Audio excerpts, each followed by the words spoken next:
Alright guys, what we're going to tie for you now is a running sinker rig. A couple of ways to tie this rig. I'm going to tie it so you get your hook at one end, swivel at the other, and just your sinker working between the two.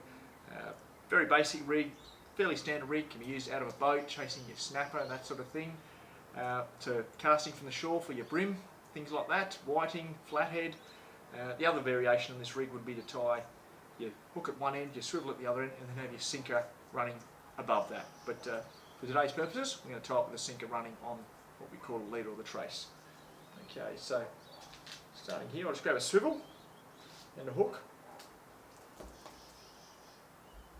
What I like to use is a uni knot, that's my preferred knot. Some of you might like a clinch knot. Just tie my uni knot. Just use my teeth here, guys. That's that. Just trim that off. So obviously, depending on the current or what you're casting or what you're targeting, will dictate your sinker size. A little ball sinker here, actually I'm not going to use that, the hole's going to be far too small to fit the leader through. Got another one ready to go here. Slide that down. We have that coming right down on top of the hook.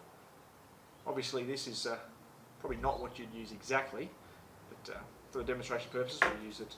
And then just at the other end, you've got your swivel. Again, I'll use a uni knot to join this.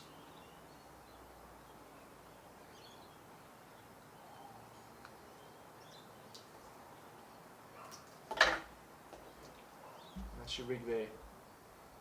So if you're fishing in an area of fairly heavy current, you use a decent sized sinker. Not so heavy current, drop down your sinker size. With this too, don't trim your tag in too short on your hook end. Sometimes it'll protect the sinker from jamming up and still allow it to run freely. There you go.